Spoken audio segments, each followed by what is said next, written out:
propre amour. On prend l'amour au sein de la Trinité, on le fait nôtre et on le donne au Père, on le donne à Jésus. Vivre dans la divine volonté, c'est donner Dieu à Dieu.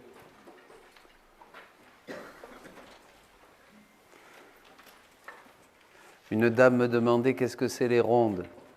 Les rondes, c'est la vie même dans la divine volonté, vous verrez. La divine volonté est une machine à remonter le temps. On peut aller où on veut. Quand vous allez prier le chapelet maintenant, par exemple, eh bien, vous pouvez aller au moment de l'Annonciation et vous êtes réellement avec Jésus et Marie au moment de l'Annonciation, parce que nous, on croit que c'est du passé et que ça appartient à l'histoire, mais pas du tout. On va le voir, tous les actes de Jésus sont dans l'acte unique et éternel de Dieu. Dieu contient tout. Dieu contient tout. Toute la création, toute la rédemption, tout ce qui existe, toutes les vies sacramentelles, toutes les messes. Dieu contient tout, Dieu possède tout. Donc, quand on va se fondre, qui est l'acte le plus important que l'on puisse faire, c'est-à-dire entrer, fonds-toi, se fondre en Dieu, entrer en Dieu, à ce moment-là, vous prenez ce que vous voulez et vous l'activez. Le monde va mal parce qu'il n'active pas ma passion. Activez, vous activez.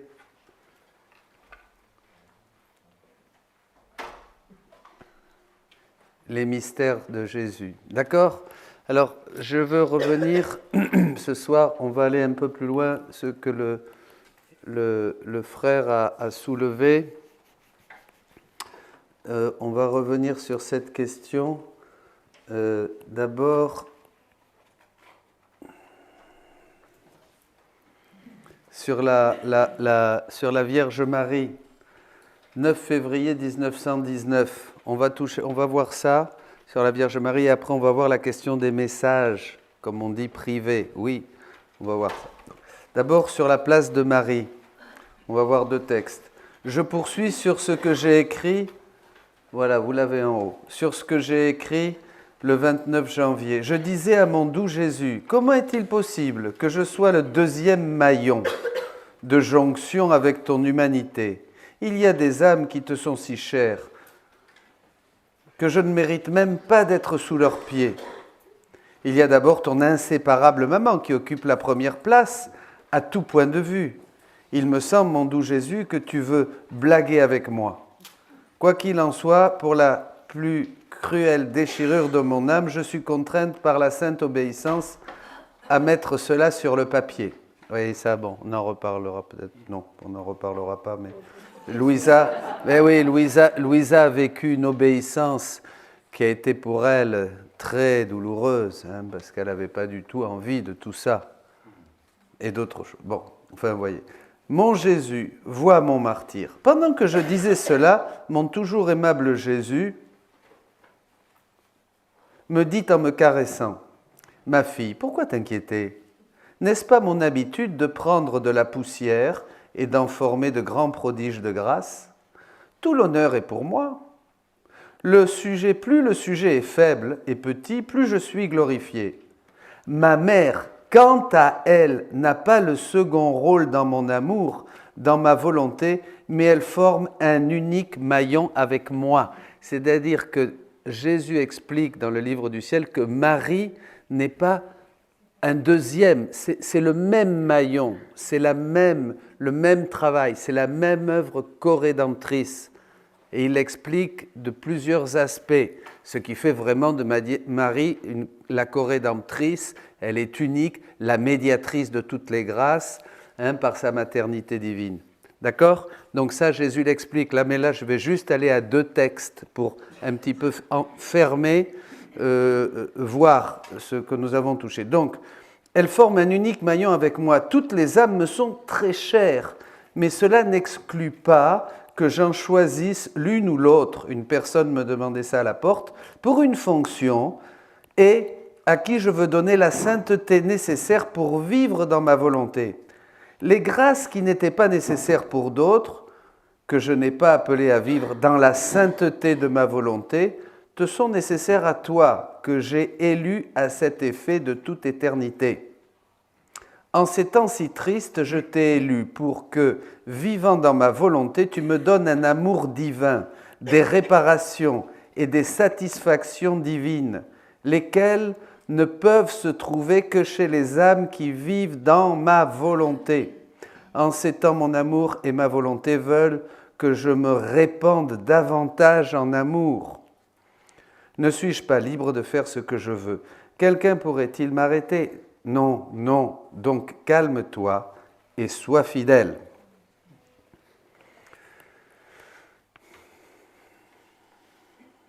On dit que la création tout entière attend, dans les douleurs de l'enfantement, la révélation des fils de Dieu. Louisa va être la première de cette génération. Cela, comme on l'a dit, ne méprise pas l'œuvre grandiose dont parle Jésus ici, des prodiges de sainteté qu'il a fait auparavant. Nous disons cela des choses matérielles que la création attend, mais aussi on peut le dire pour les choses spirituelles. Je m'explique. Chaque acte de la vie de Jésus est aussi une chose créée. Tout ce qu'a vécu Jésus, sa naissance, son enfance, le baptême de Jean, tous les mystères de la vie de Jésus existent dans l'acte unique de Dieu. Vous êtes d'accord? Ils n'ont pas commencé comme ça par hasard dans le temps. Ils existent dans l'acte unique de Dieu. C'est là où nous pouvons justement prendre ces choses, les activer pour donner aux uns et aux autres la même joie comme si c'était la première fois. Quand vous allez à l'Annonciation, eh bien vous activez l'Annonciation comme si c'était la première fois que la Vierge Marie le vivait et elle reçoit tout le bonheur de l'annonce de l'ange qui lui dit le Seigneur est avec toi et qui honore sa reine et qui lui annonce que le Saint-Esprit va prendre 5 petites gouttes de son sang, etc., pour former Jésus. Vous voyez, tout le bonheur de l'Annonciation, toute cette surprise, vous la faites revivre à Marie chaque fois que vous allez, par le don de la divine volonté, dans le mystère. Mes mystères sont toujours en acte de se donner, dit Jésus. Tous les mystères de Jésus sont créés et sont un acte de se donner à nous si nous voulons les prendre. Ce n'est pas la méditation ignatienne pour nous exciter en nous la dévotion. Ça n'a rien à voir. Vous pouvez par exemple prendre l'enfant Jésus, naître avec l'enfant Jésus dans le sein de Marie en vous fondant, ce qui est la plus haute, l'acte le plus important, se fondre dans la divine volonté, dit Jésus, et vous diffuser dans toutes les créatures, passées, présentes et futures, puisque le Fils de Dieu, en naissant, assume tout homme. Donc vous allez aussi avec lui, vous ajoutez votre acte croissant, et vous allez avec lui vous diffuser dans toutes les créatures. Ça va bien? Bon, tranquille, on continue. Non, je ferme la parenthèse, mais je dis ça pour que vous sachiez que donc tous les moments de la vie de Jésus sont aussi des choses qui sont créées, comme les choses, comme le soleil, comme les autres choses de la création. Curieusement, nous savons très bien utiliser le soleil. Quand il fait beau, vous allez à la plage et vous savez ce qu'il faut faire. Vous allez vous mettre de la crème bronzante, d'autres du lait protecteur. En plein été, vous avez un comportement différent si c'est en plein été que si c'est en plein hiver, etc. Voilà, en hiver on se couvre. Donc toutes ces choses, on sait utiliser la création. Mais comment on se comporte devant les actes de Jésus? Est-ce qu'on sait utiliser ces choses qui sont aussi créées? Non. Vous comprenez? On ne sait pas utiliser. Jésus dit, vous n'activez pas, vous n'utilisez pas ma passion. C'est-à-dire, on ne la met pas en marche. Mais évidemment, on ne savait pas. Il n'y a que nous, les enfants de la divine volonté, qui commencent. Les autres, bien sûr, ils avaient de la dévotion, ils pleuraient, ils avaient de la compassion, ils priaient, ils étaient des amoureux de Dieu. Sainte Gemma Galgani, elle ne pouvait pas s'approcher du tabernacle, sinon elle brûlait. Angèle de Foligno a hurlé quand le Saint-Esprit l'a laissé, etc. Et toutes ces grâces qu'ont eu les saints, toutes ces visions et tout ça. Mais ce n'était pas la même chose. Comment nous nous comportons? Chaque prière de Jésus est une chose, une création que nous pouvons prendre et qui est plus que le soleil qui est au ciel et fait courir dans chaque acte cette création, cette prière de Jésus, l'amour, la lumière, la grâce dans tous les cœurs.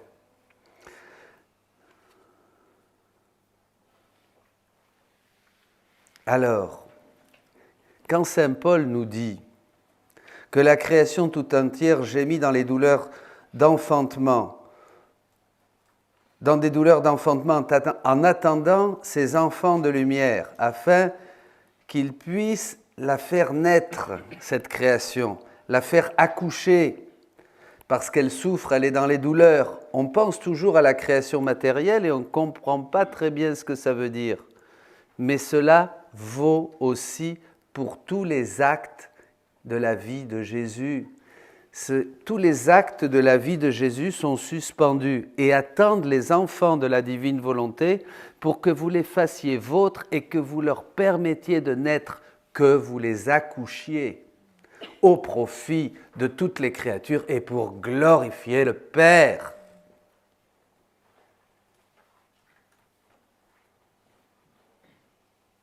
Dans la divine volonté, il n'y a pas d'intention de prière, il n'y a que des actes.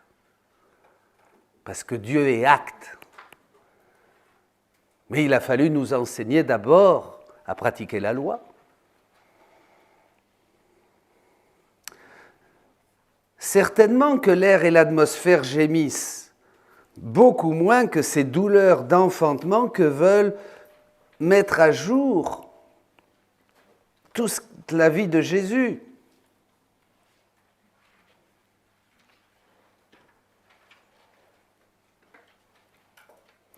L'amour, la grâce, la connaissance de Dieu et tous les actes qu'a fait Jésus veulent aussi naître.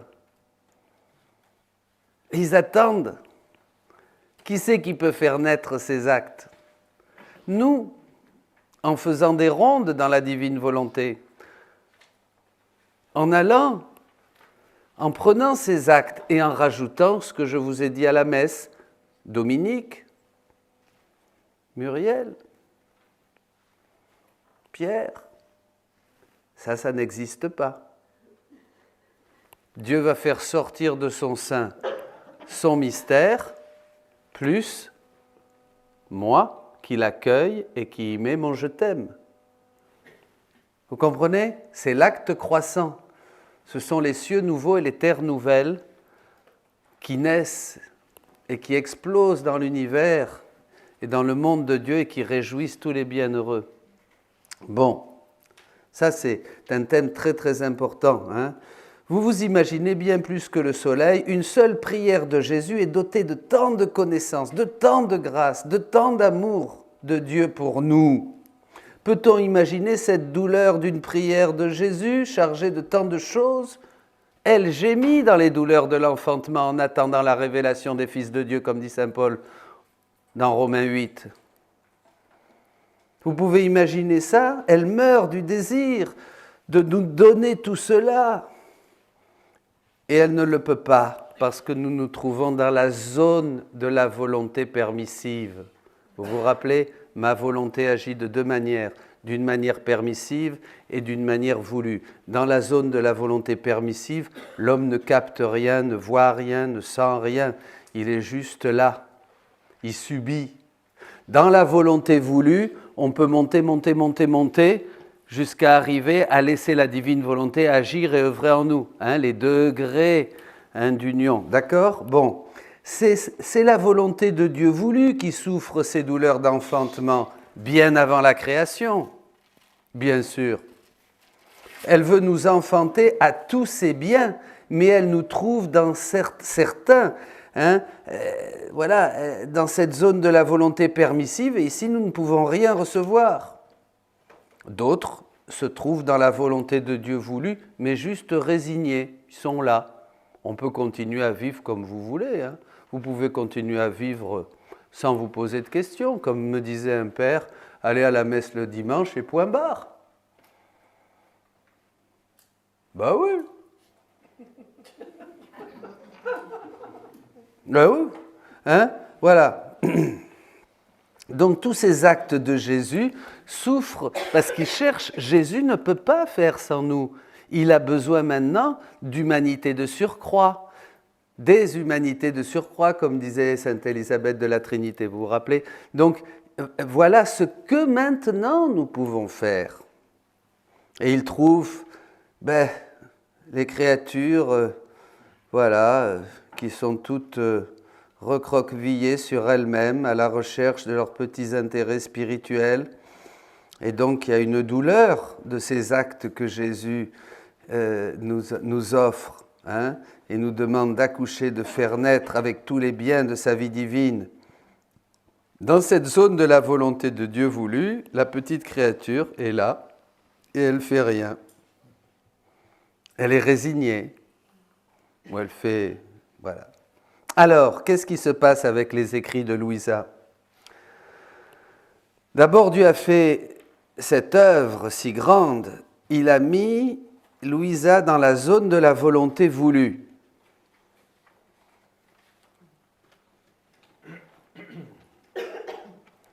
Et en vivant en ce lieu, il lui a donné tout. Il a fait naître tous les biens que contiennent les actes de Jésus.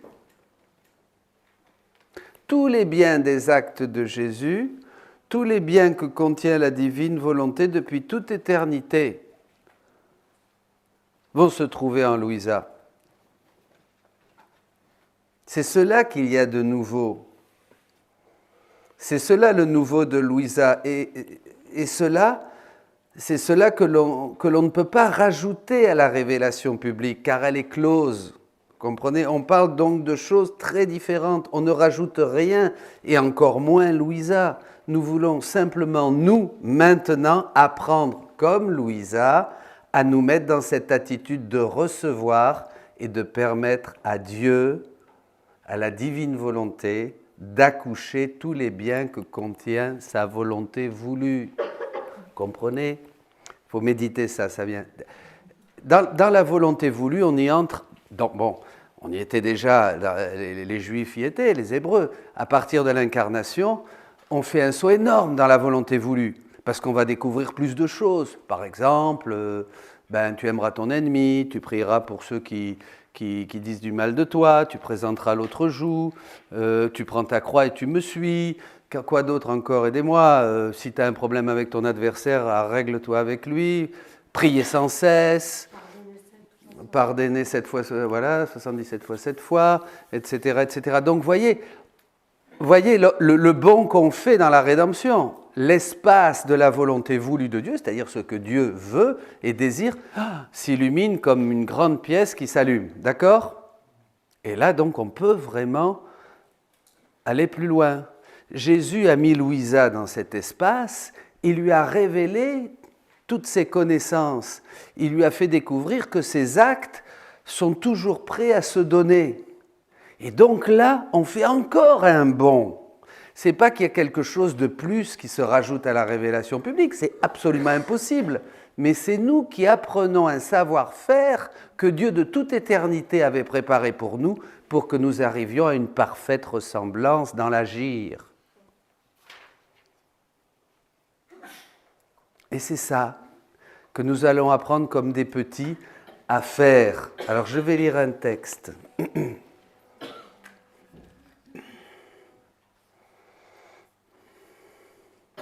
Du volume 23 au 27 janvier 1928.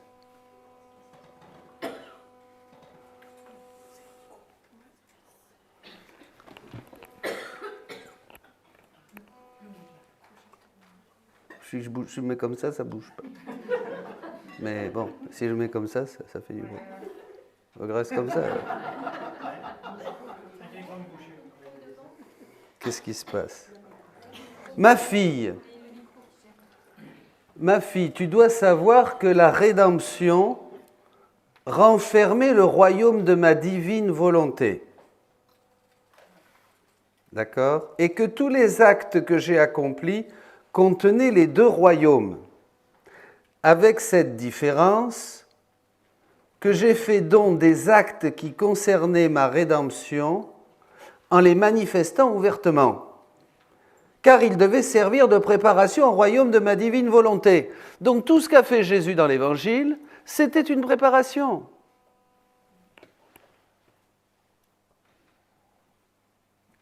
Ça nous sert à nous. C'est pour ça que si vous le remarquez, Jésus dans l'Évangile ne prêche pas la rédemption. L'Église va prêcher la rédemption et la croix. Jésus prêche le royaume.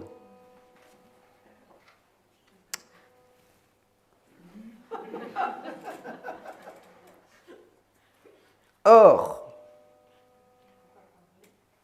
par contre, j'ai conservé en moi, alors je répète, j'ai fait don des actes qui concernaient ma rédemption en les manifestant ouvertement, car ils devaient servir de préparation au royaume de ma divine volonté. Par contre, j'ai conservé en moi,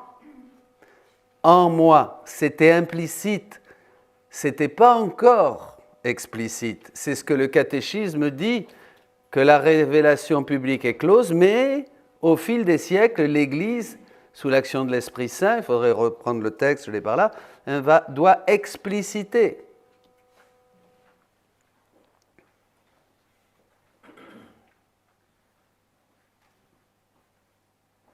J'ai conservé en moi comme suspendu dans ma divine volonté, ce sont ces actes dont je vous parle, qui maintenant sont à notre disposition, les actes en rapport avec le royaume de mon divin fiat.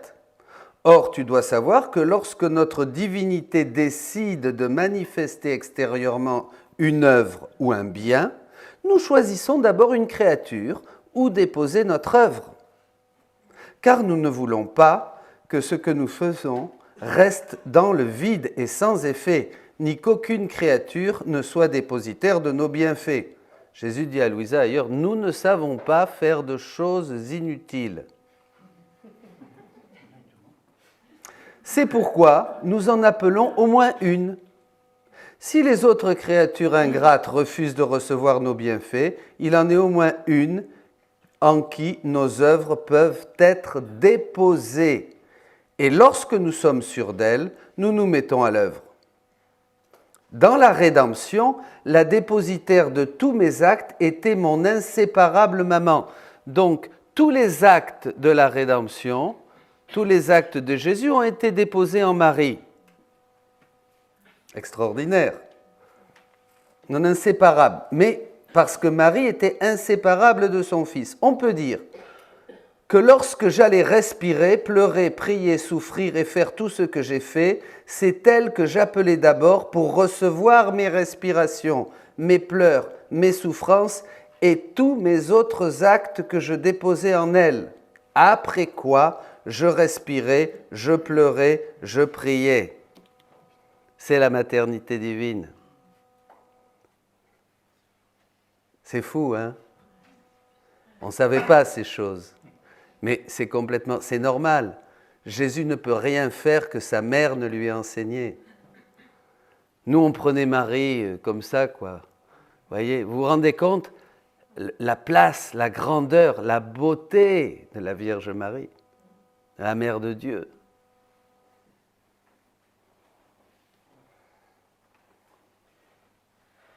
On peut dire que lorsque j'allais respirer, pleurer, prier, souffrir et faire tout ce que j'ai fait, c'est elle que j'appelais d'abord pour recevoir mes respirations, mes pleurs, mes souffrances et tous mes autres actes que je déposais en elle. Après quoi, je respirais, je pleurais et je priais.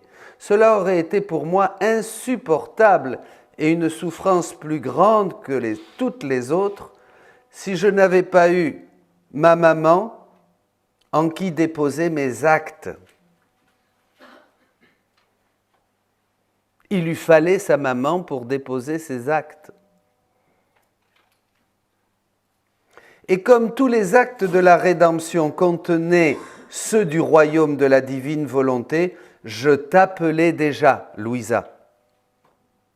Jésus explique que quand les fils de Zébédée disent, la mère des fils de Zébédée dit, mais qui va être assis à ta droite ou à ta gauche? Vous vous rappeler, Jésus dit, mais il explique dans le livre du ciel, à droite, à sa droite, en hauteur, c'est bien sûr Marie, et à gauche, c'est Louisa, parce que Louisa est la troisième œuvre de Dieu qui nous ouvre la porte à tous. C'est nous, maintenant. L'Esprit Saint achève toute sanctification en nous donnant une pleine participation à la vie divine et à la divine volonté opérante pour que nous fassions les œuvres de Jésus. Et comme tous les actes de la rédemption contenaient ceux du royaume de la divine volonté, je t'appelais déjà. Et comme je déposais dans la souveraine Reine du ciel tous les actes de la rédemption, je déposais en toi ceux qui concernaient le royaume du fiat suprême. C'est pourquoi je veux que tu me suives pas à pas. Et si je pleure comme un petit bébé, je te veux près de moi pour te faire le don de mes larmes par lesquelles j'ai imploré le grand don de mon divin royaume pour toi. Si je parle, je te veux près de moi pour te faire le don de la parole de ma volonté. Si je marche, pour te faire le don de mes pas. Si j'œuvre, pour te faire le don de mes œuvres. Si je prie, pour te faire le don de mes prières et demander le royaume de ma divine volonté pour la famille humaine. Si je fais des miracles, pour te faire le don du grand miracle de ma volonté. Et par conséquent, si je donne la vue aux aveugles, j'ôte l'aveuglement de ta volonté humaine pour te faire le don de la vue de ma volonté. Si je rends l'ouïe aux sourds, je te fais le don d'entendre ma volonté. Si je donne la parole aux muets, je te délie de l'incapacité de parler de ma volonté. Si je redresse la jambe des boiteux, je te redresse dans ma volonté. Si je calme la tempête en commandant au vent, je commande au vent de ta volonté humaine de ne plus agiter la mer pacifique de ma volonté. En somme, il n'est rien que je fasse ou souffre sans t'en faire don et déposer en toi le royaume de ma divine volonté tant aimée et formée en moi-même. Cela aurait été pour moi la plus grande des souffrances si, formant en moi, dans mon humanité, et avec tant d'amour le royaume de ma divine volonté, raison première de ma venue sur la terre, et ce pourquoi je formais ce royaume, afin de le restaurer dans les créatures, je ne devais pas être certain, comme je le fus pour la rédemption, qu'une créature au moins devait recevoir la restauration du royaume du divin fiat. C'est magnifique, hein? En regardant les siècles comme un seul point, je t'ai trouvé, l'élu, et jusqu'à ce jour, je te dirigeais, pour déposer en toi mes actes, afin de disposer en toi mon royaume. Si pour le royaume de ma rédemption, même si je mettais tout en sécurité dans la céleste reine, je ne m'épargnais aucune fatigue, aucune souffrance, aucune prière, aucune grâce, pas même la mort, afin de pouvoir donner à tous les grâces et les moyens abondants et suffisants pour que chacun puisse se sauver et se sanctifier. Ça, c'est le règne de la rédemption. Jésus nous a tout donné pour que nous puissions nous sauver, le salut par la foi et les moyens nécessaires, c'est-à-dire les grâces et tous les sacrements pour nous sanctifier.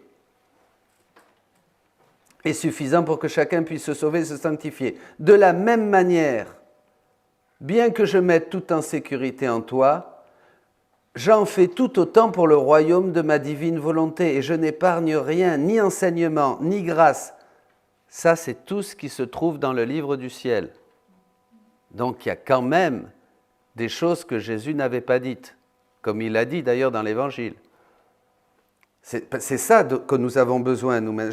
Et ça, tout ça, il l'a déposé en Louisa. Et Louisa est la petite secrétaire de la divine volonté, dit Jésus, afin que chacun puisse recevoir le grand bien de ma volonté et trouver en surabondance les moyens et les secours pour vivre un si grand bien.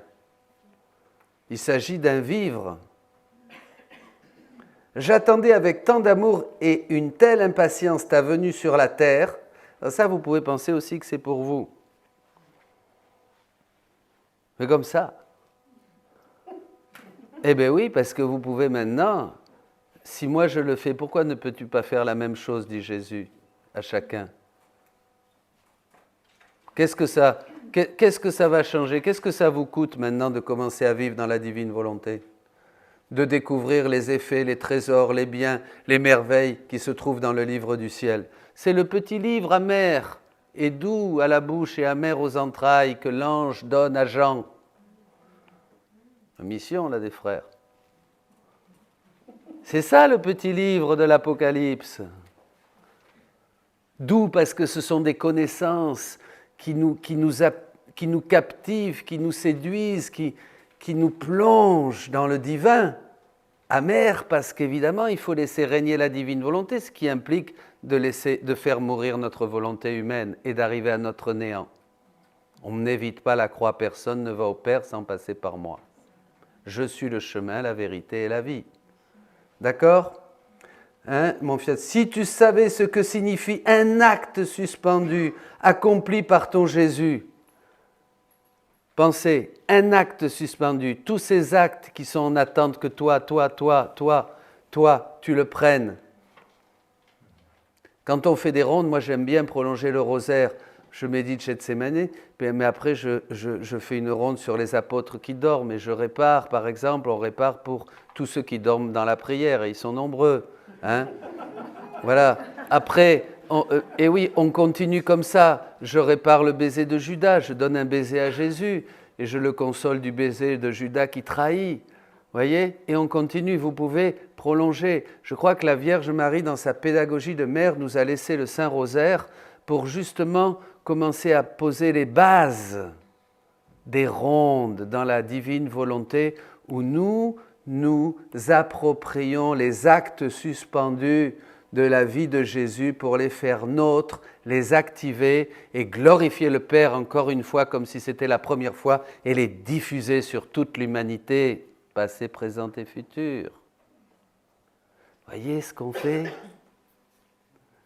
Mais c'est pas merveilleux? Là, on respire. On est au ciel.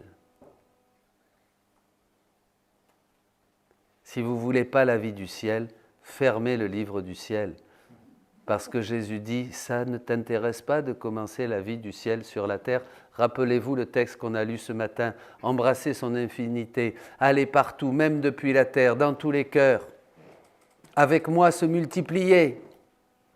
On l'a lu ce matin dans le 1280. On n'a pas fini d'ailleurs.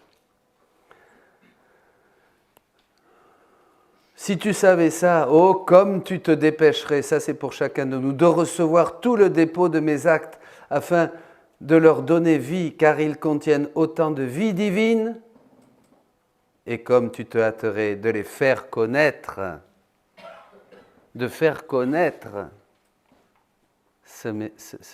ces merveilles.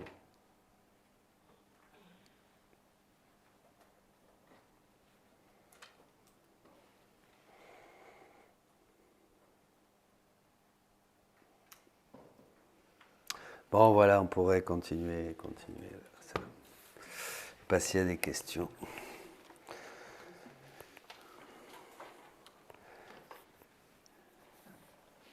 Dans la divine volonté, on entre dans un univers nouveau. Ça n'a aucune espèce de comparaison.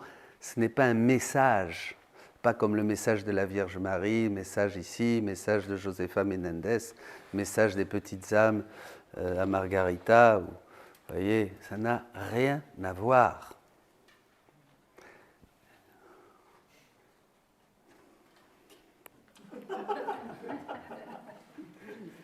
C'est magnifique. Une question. Oui, je voulais savoir pourquoi l'Église était si réfractaire ainsi que certains croyants quand on parle de la divine volonté. Et l'Église n'est pas réfractaire? Non, mais certaines, certains prêtres, où on parle de ça, où ils ont l'impression que c'est un peu un effet de mode. Oui, mais c'est normal, on commence. Justement, on voit que c'est la foi active et qu'au contraire, on va révéler c'est vraiment comme nous Jésus, quoi, aussi. C'est vraiment, comme dit saint Paul, l'activité de la foi. C'est ça. Mais c'est normal, hein, mais l'Église, heureusement, miracle, l'Église a à accepter totalement, à réviser. Donc les écrits sont là après. Bon, dans l'Église, il faut du temps. Mais c'est formidable, vous. Mais moi, je dis aux gens, mais bien sûr, c'est comme ça que ça se diffuse. Votre travail, vos actes d'abord, dans la divine volonté. Hein, votre désir de faire du bien et de glorifier le Père et de réparer, il n'y a que ça dans la divine volonté. On répare, on glorifie le Père. Et on fait du bien, on est missionnaire partout, à chaque instant. Hein. Et les frères, les communautés, c'est extraordinaire. Moi, je vois comme un signe important, prophétique, la communauté Saint-Jean. Peut-être. Enfin, je ne sais pas, ce n'est pas un hasard. On ne peut pas dire que ce soit un hasard. Rien, il n'y a pas de hasard avec Dieu, surtout quand il s'agit de choses spirituelles et de cette importance.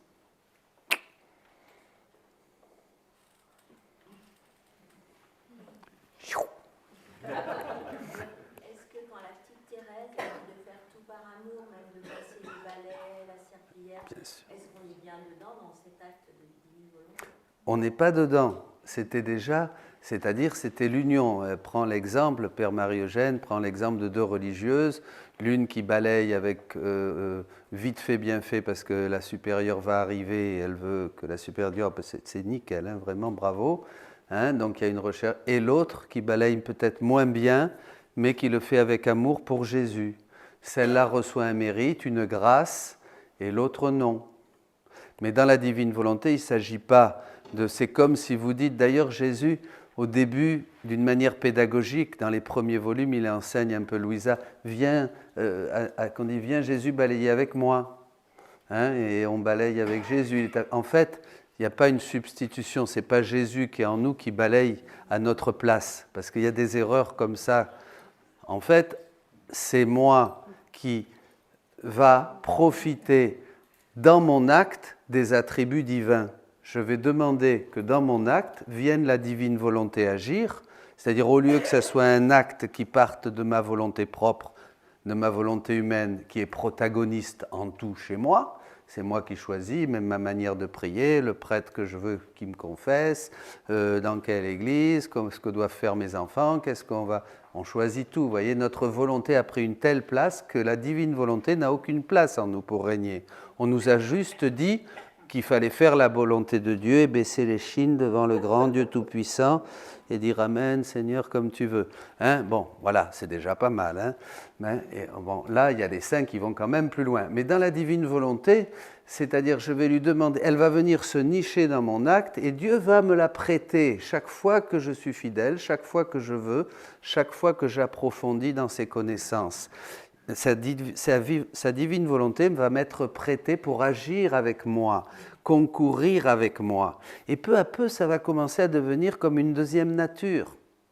Et je vais commencer à sentir, quand on sort de la divine volonté, elle va être là comme une nourriture constante, si je peux dire. Vous comprenez ? Hein ? Et je vais apprendre à agir ainsi. Et à force de demander ce don, la prière importante, que ton règne vienne, que ta volonté, c'est ça la prière. Dans la divine volonté, c'est la seule prière. Que ton règne vienne. On demande ça pour tout le monde, pour ceux qu'on aime, pour ceux qui sont loin, pour nos amis, pour nos ennemis, pour les Ukrainiens, pour les Chinois. Que ton règne vienne, Seigneur. Que ton règne vienne dans ma famille. Que ton règne vienne dans mon cœur. Que tu m'apprennes à vivre de vie divine, etc. Donc peu à peu, on s'habitue. Et Dieu qui nous prêtait au début, dit Jésus, la divine volonté comme un don, il nous la prêtait, il la reprenait. Après, peu à peu, elle devient continue en nous. C'est ce qu'il faut espérer. Elle devient continue en nous. Et ça devient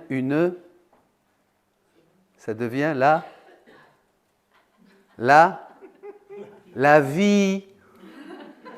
Pourquoi ? Parce que pour qu'il y ait vie, il faut qu'il y ait continuité. Ça, c'est très important. Il ne peut pas avoir de vie sans continuité. Si je ne bouge plus, je meurs. Dieu est mouvement. En lui, nous avons le mouvement, l'être et la vie. C'est passionnant. Je n'ai pas très bien compris, en fait, La réparation.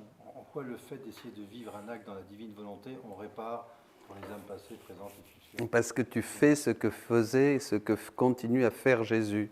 Concrètement, par exemple, Jésus, tout est réparation dans Jésus. Même dès le sein de sa mère, il a commencé à pleurer, à supplier, à implorer, à refaire nos actes, à vivre une mort pour chaque pensée en dehors de la divine volonté, pour chaque parole en dehors de la divine volonté, pour chaque acte en dehors de la divine volonté, sans parler des péchés, hein, même des actes qui n'ont rien de pécamineux. Ça a coûté une mort à Jésus.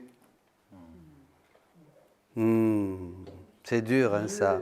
Quand on découvre ça, vous savez l'effet que ça fait? Ça vous détruit. Mais c'est bon.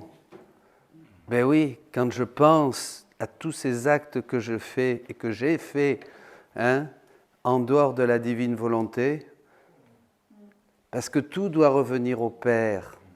Vous vous rappelez ce que je vous ai dit? Tout sort du Père. Tous les actes que vous faites, tout ce que vous pensez, si vous pensez, c'est parce que Dieu vous donne la source de la pensée. Si vous bougez, c'est parce qu'il vous donne le mouvement. Si vous parlez, c'est parce qu'il vous donne, Jésus dit, la source de la parole. Il est, lui, la parole, il est le mouvement, il est la pensée, il est tout. Donc, Dieu a sorti des actes, mais maintenant, la créature n'étant plus unie à Dieu dans la divine volonté, nous ne donnons pas au Père la correspondance. Adam donnait une correspondance parfaite au Père, parce qu'il avait la vie divine et la divine volonté. C'était un écho divin, Adam. C'était une parfaite image et ressemblance de Jésus-Christ. Le premier homme créé, c'est Jésus-Christ. C'est l'adextra de Dieu. Dieu, dans la Trinité, a voulu, par excès d'amour, créer en dehors de la Trinité. Mais il fallait qu'il y ait quelqu'un qui puisse recevoir cet amour en dehors de la Trinité. Donc Jésus est le premier-né de toute créature, saint Paul. En lui, tout fut créé, par lui, pour lui, en lui, par lui, pour lui.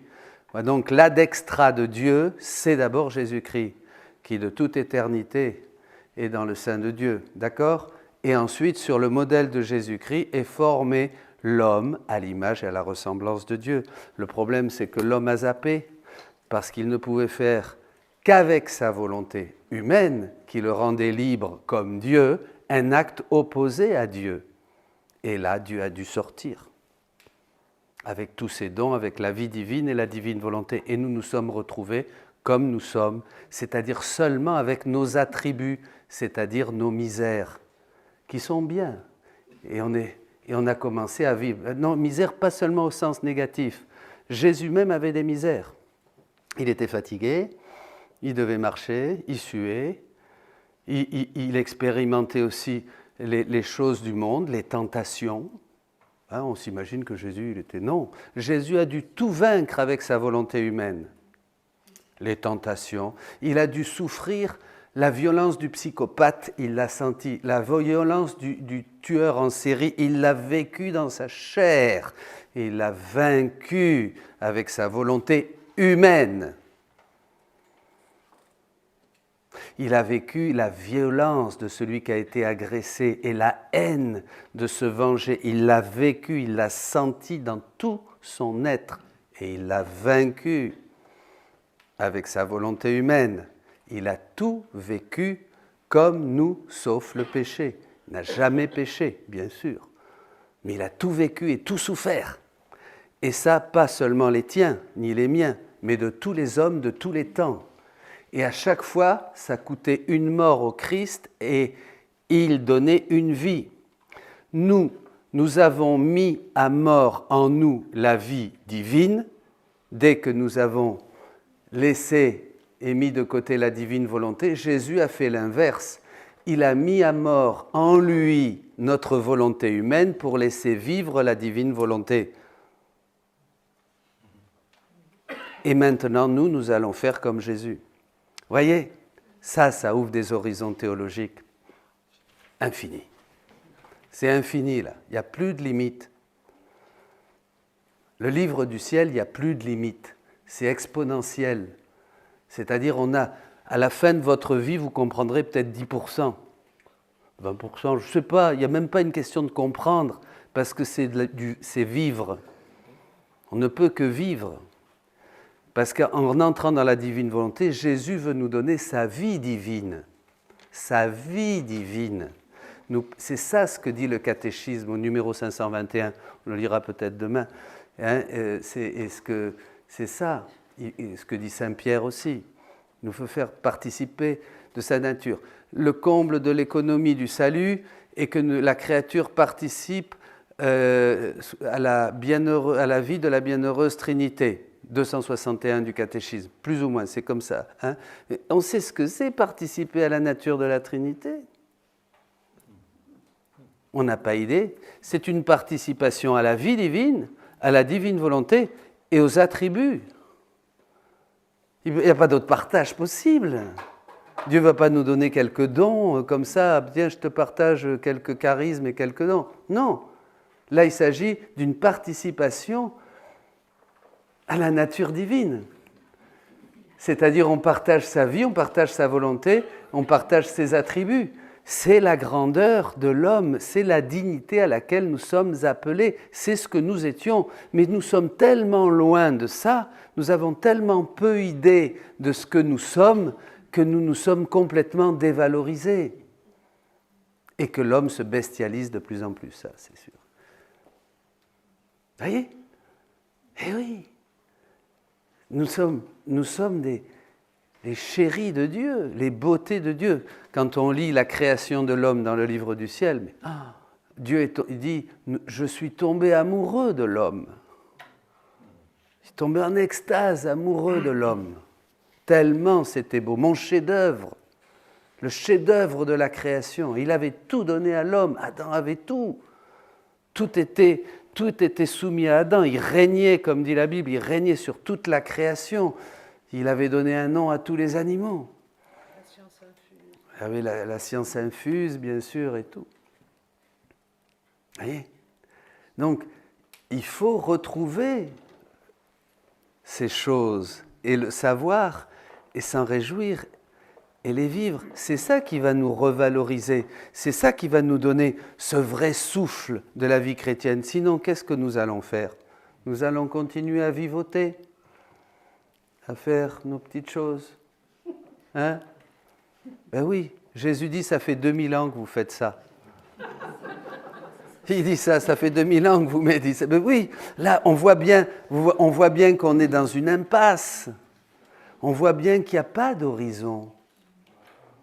Regardez l'Église comme elle est.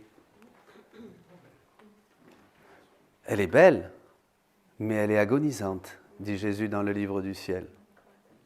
Et il disait ça en 47. Dans les années 30. Là. Donc, vous voyez, voilà, bon, ça soulève plein de choses, tout ça. Je vous vois lever les bras et tout ça. Là, mais bon, on n'arrêterait pas de... Oui. La dame. J'ai une question, s'il vous plaît. En fait, la divine volonté commence dès la conception de l'enfant, du bébé, et dans ce cas, le bébé... Dès la conception de quoi ? De l'enfant, du bébé, quand son âme commence. Et dans ce cas, le bébé a-t-il une volonté propre ? Non, la divine volonté existe de toute éternité. D'accord, mais Oui. au niveau individuel, Oui, au niveau de l'enfant, oui. Il naît avec une volonté humaine. mais il est né déjà, Il- avant naissance, au moment Oui. de la conception. Est-ce qu'il est déjà dans la divine volonté ou Il c'est est- la mère qui est dans la divine volonté? Non plus, ni l'un ni l'autre. Il naît dans le sein d'une mère. Je vous prends et je vous mets dans le sein d'une mère. Il naît dans le sein d'une mère et il est sous le régime du péché originel, comme tout le monde, et il va être baptisé, si sa mère le baptise. L'enfant a déjà une volonté, l'enfant à naître. Est-ce qu'il est conscient déjà d'avoir une volonté divine dès sa conception? Non, non, non, non, non.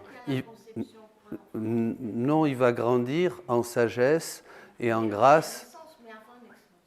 Hein? Avant la naissance. Avant la naissance, non, il se prépare à naître. Le fœtus n'est pas Non. dans la C'est une personne humaine, bien sûr, et tout. divine. Non, tout le monde est dans la divine volonté. Ça aussi, c'est quelque chose qu'il faut bien... Tout le monde, même le démon, même l'enfer est dans la divine volonté. Il n'y a rien en dehors de la divine volonté. Tout ce qui existe, tout ce qui a existé, tout ce qui existera est dans la divine volonté. La seule chose, c'est que nous prenons de la divine volonté en avançant ce qu'elle nous révèle, ce que Dieu nous révèle de sa volonté. Par exemple, dans le Nouveau Testament, on a beaucoup plus de lumière sur la volonté voulue de Dieu que dans l'Ancien, et ainsi de suite. Donc, en fait, il est dans la divine volonté, mais Tout- il n'en a pas co- conscience. Oui, bien sûr. Et il va devoir naître. Et une fois qu'il va naître, s'il a la grâce d'avoir des parents catholiques, il va être baptisé. S'il a des parents catholiques qui ont un petit peu de jugeote, ils vont le mettre au catéchisme. Quand il va être ado, ils vont l'envoyer chez les frères de Troussure, etc. Et là, par exemple, ben je suis là, évidemment. Alors, et il va grandir dans la connaissance de la volonté de Dieu. Il va grandir dans la volonté voulue. Et peut-être un jour, quelqu'un va lui dire, tu sais, Luisa Picaretta, non seulement tu peux vivre dans la volonté voulue de Dieu, mais tu peux maintenant la faire agir en toi, dans tes actes, quand tu manges, quand tu dors, quand tu marches, quand tu parles, quand tu fais tout, quand tu pries. Ah, ça m'intéresse. Et il va acheter le livre du ciel. Pourquoi il y a autant de mystiques au 19e, non, au 20e siècle, comme Louisa Picaretta, ou cette Monsanto, et ça, ou en Loire-Atlantique, et ça se passe qu'au 100 ans après, que maintenant, je veux dire, pourquoi maintenant et pas avant? Très bonne question. Alors Jésus répond très clairement à Louisa et lui dit, écoute, laisse-moi choisir les temps et les moments de révéler les choses. C'est moi Dieu, il lui dit. On pourra trouver le texte, parce que souvent Louisa dit ça. Et puis elle dit, mais pourquoi? Et puis elle dit, oui, elle se plaint, elle râle, elle... Bon, mais c'est bien. Oui, oui. Vous disiez que le Christ a vaincu avec sa volonté propre. Humaine. Humaine. Ça veut dire que jamais avec sa divine volonté. Ben, il était bien sûr, la divine volonté agissait, mais était en lui. Mais ce qui était juste et beau, c'est que justement, il faisait les choses avec sa volonté humaine et il pouvait vaincre avec sa volonté humaine. Sinon, quel mérite il aurait eu? Sur la croix, par exemple, c'était aussi en tant que Dieu, forcément. Ben, bien sûr, mais il était partout en tant que Dieu et en tant qu'homme. Mais sa volonté humaine, justement, même dans les tentations au désert. Et c'est ça qui est beau. Et c'est ça que Jésus nous enseigne et dont nous parlions. Parce que nous avons, et surtout dans certains mouvements chrétiens, on pense qu'il faut toujours que quelqu'un m'aide ou un groupe ou quelqu'un me libère de ceci et de cela. Et Jésus dit non, non. D'ailleurs, il va laisser Louisa pendant 3 ans contre les démons qui vont la rendre, en faire ce qu'il voulait. Et il lui dit qu'il voulait qu'elle puisse les vaincre avec sa volonté humaine. Voyez, parce que ce que veut la volonté humaine, rien ne peut le vaincre. C'est elle qui peut vaincre Dieu. Dieu, devant notre volonté, il ne peut rien faire. Et alors le démon, lui, il est tout puissant? Ça ne va pas là. On a tellement donné de puissance au démon, on l'a tellement laissé nous embobiner que maintenant on en a fait un grand dragon. Mais vous savez qu'au début, dans le livre du ciel, Jésus dit que Adam a été vaincu même pas par un serpent, par un lombric. Que c'est un ver. Et il nous apprend, et Louisa nous apprend à vraiment le mépriser complètement. Alors là, il fout le camp. Le mépriser complètement. qu'est-ce que tu fais là? Mais nous, Louisa disait, mais quand vous serez fatigué, vous me le direz. Hein? Continuez si vous voulez, ça ne me dérange pas. Alors là, il ne supporte pas. Mais nous, avec ces années, ces siècles, on a donné une grande puissance aux démons. Vraiment comme si c'était... Voilà. Ça, c'est très important. Je ne vais pas approfondir, mais ça touche à des choses comme la libération, comme tout un tas de choses, hein, où on a tout le temps besoin que quelqu'un nous libère. Et j'étais pendant 20 ans dans le renouveau, hein, et j'en ai fait des prières. Et on s'épuise, Parce que Jésus dit dans le livre du ciel, au livre 6, que tant que la volonté humaine n'est pas vraiment entièrement décidée, il n'y a rien à faire. La grâce ne peut pas toucher l'âme, la grâce ne peut pas descendre et nous donner les lumières nécessaires pour éviter le mal et faire le bien. Pourquoi? Parce qu'on n'a pas pris la décision avec une volonté entière. Eh bien ça, vous pouvez y aller, c'est un enseignement qui nous met bien les pieds dans les sandales et qui nous donne un bon coup de fouet pour continuer sur le chemin. C'est la purification du temple, un bon coup de fouet. Hein? Oui.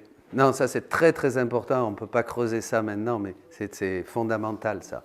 Mais quand même, la volonté divine, c'est-à-dire forcément, il ne peut pas supporter toute la crucifixion, tout ce qu'il a vécu à la croix. Eh bien, il a été bien sûr, la divine volonté venait continuellement lui redonner vie, continuellement le soutenir, même sa mère.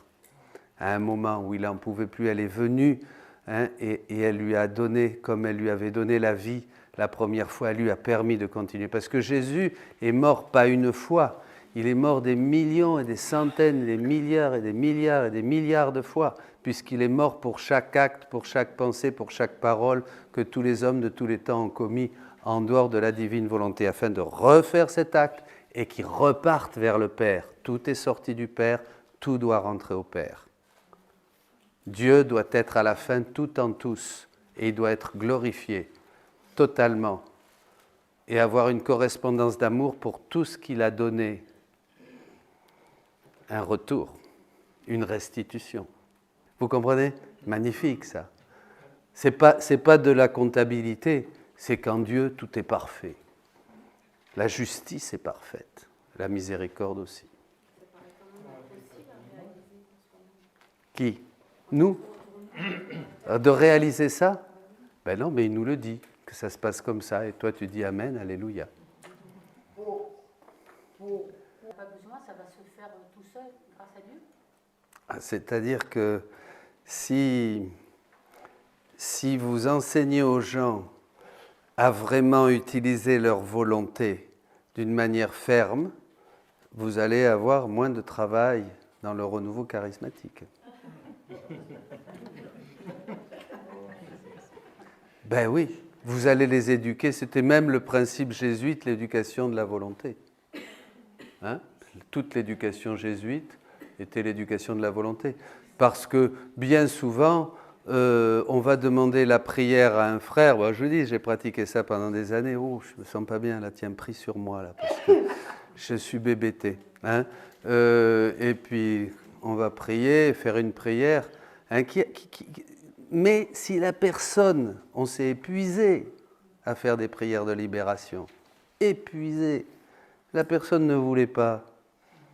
Elle voulait, ou alors vous avez les gens, alors bien, oui, il veut être libéré de tel ou tel démon, mais à côté quand même, il veut continuer à voir sa copine ou son copain et à jouer avec ça, à jouer aux machines à sous, je sais pas, il dit pas possible ça. Ou tu es avec moi ou tu es contre moi, que ton oui soit oui et que ton non soit non, le reste vient du démon. Vous voyez? Donc il y a beaucoup de choses. Hein. Ça ne veut pas dire que dans le début et dans la progression dans la vie chrétienne, vous voyez, beaucoup de frères et sœurs qui viennent du dehors n'ont pas besoin de ces belles grâces qu'on trouve dans le renouveau.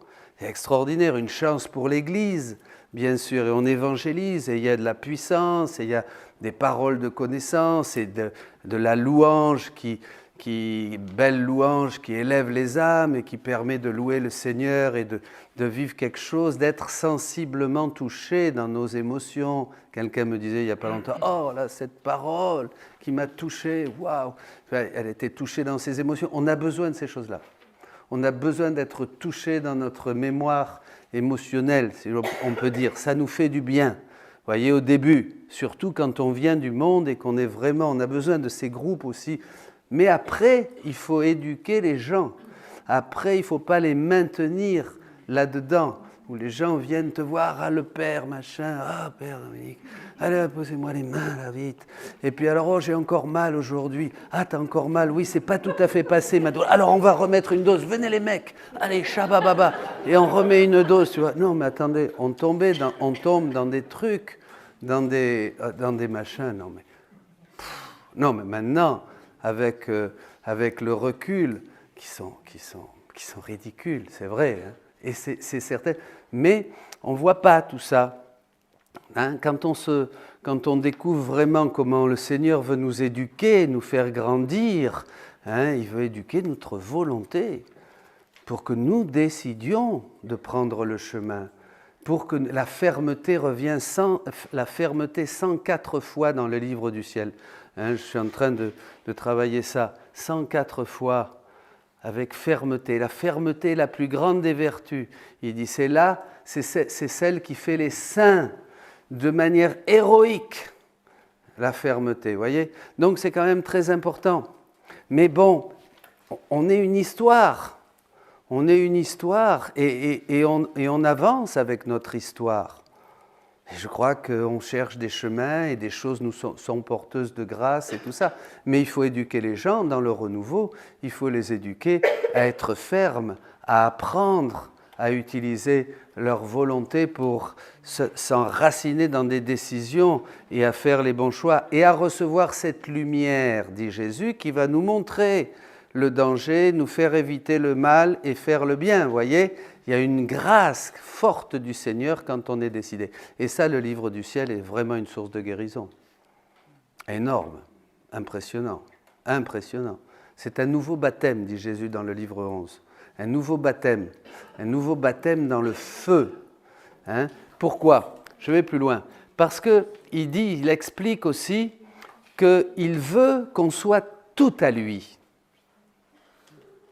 Il veut que nous soyons consumés dans l'amour. Il veut la première place. Il veut un amour qui ne dépend de rien d'autre. Pas d'un groupe de prière, pas d'un groupe machin, pas du Père machin. Il veut l'amour, il dit dans le livre 11, est exclusif. Il veut l'exclusivité. Voyez, c'est un Dieu jaloux, dit la Bible. Non. Et alors, comment vivre ça ? Comment vivre ça ? Il dit que pour que cette exclusivité arrive, hein, si l'âme ne pense qu'à moi, ne réfléchit que sur moi, ne parle que de moi, n'aime que moi, à ce moment-là, ces trois puissances, la volonté, l'intelligence et la mémoire, vont être consumées dans l'amour. Si vous voulez, on prend le texte, il est au livre 11. C'est magnifique. Qui c'est qui a le livre 11 là ?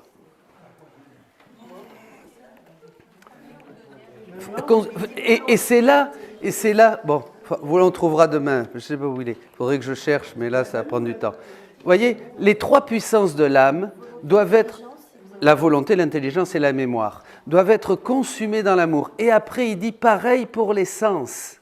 Les sens aussi doivent être consumés, on doit arriver à une consommation totale des sens et des trois puissances de l'âme. À ce moment-là, l'âme est vraiment en Dieu.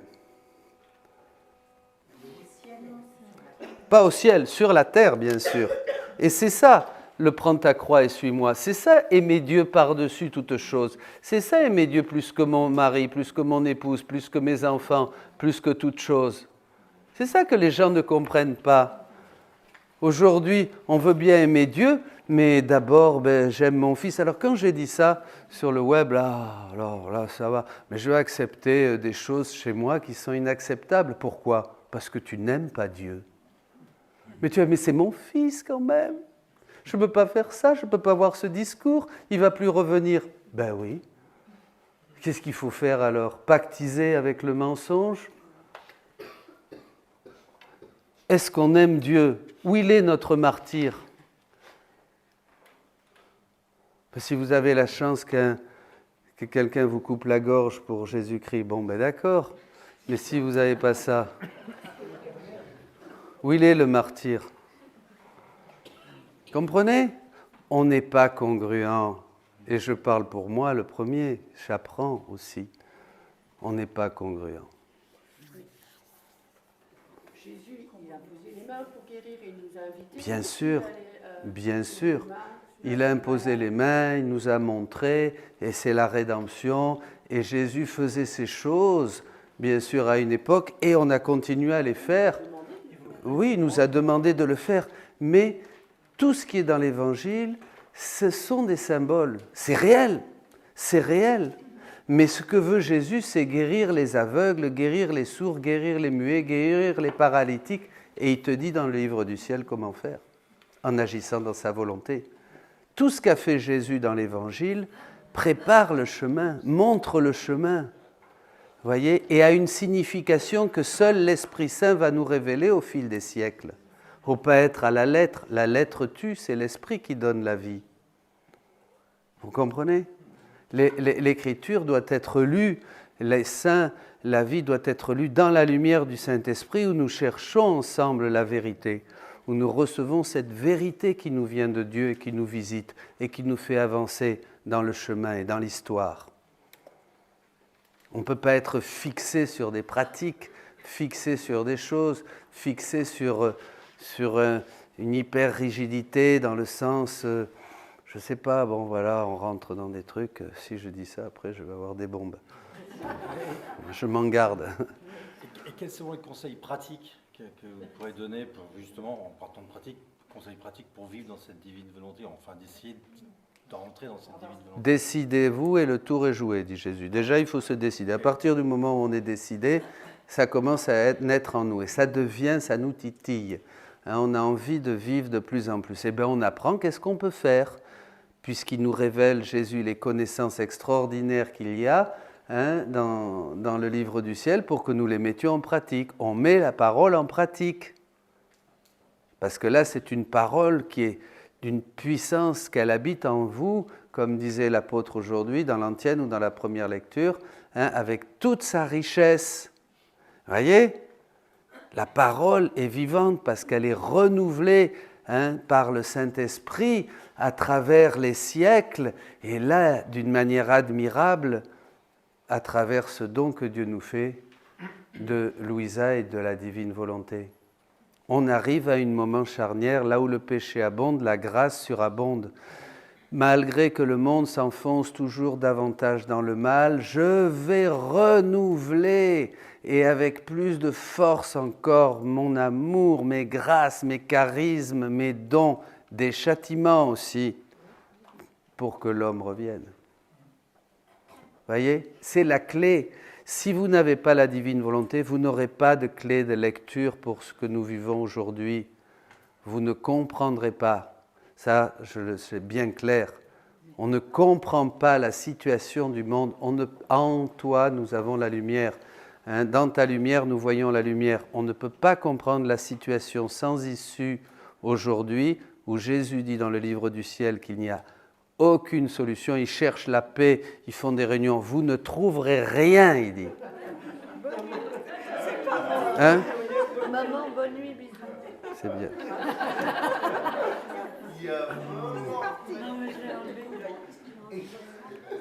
Alors moi, ma question, c'est comment ça fonctionne? C'est-à-dire, à partir du moment... donc, en moi, vont cohabiter ma volonté humaine Oui. et la volonté divine. Ou Est-ce que c'est cette cohabitation-là qui va faire que ma volonté humaine va s'affermir, ou d'abord ma volonté humaine doit s'affermir pour que la volonté divine... votre volonté humaine doit arriver à son néant. Vous devez rester. Il n'y a pas de dépersonnalisation ni de fusion type extrême orientale, rien de tout ça. C'est votre volonté humaine qui choisit de prendre cette croix que Jésus vous propose pour vous vider. Le problème de la divine volonté, c'est qu'elle ne peut pas agir en vous parce qu'elle ne trouve que vous.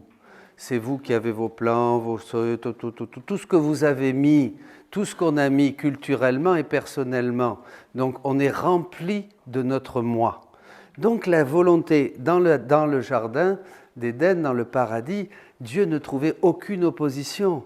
Et Adam était vraiment libre parce qu'il choisissait d'aimer Dieu et de laisser Dieu se déployer en lui et de régner en lui. Vous comprenez?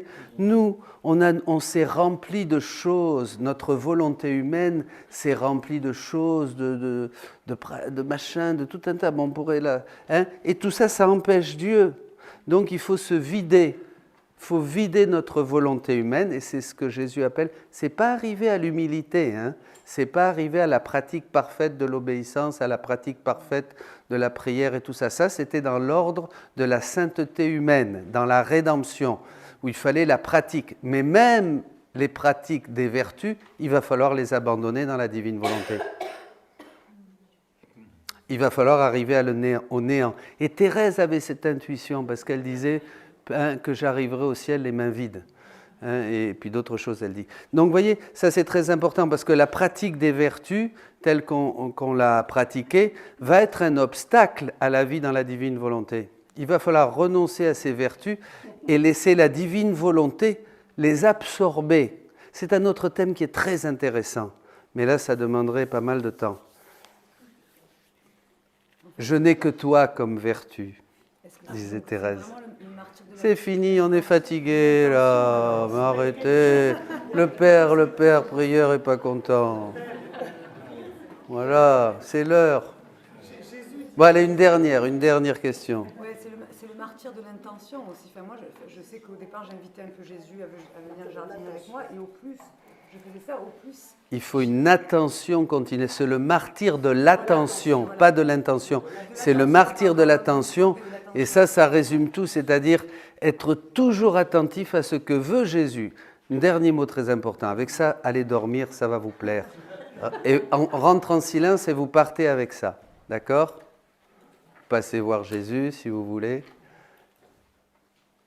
Dans la divine volonté, nous n'avons plus de vie personnelle.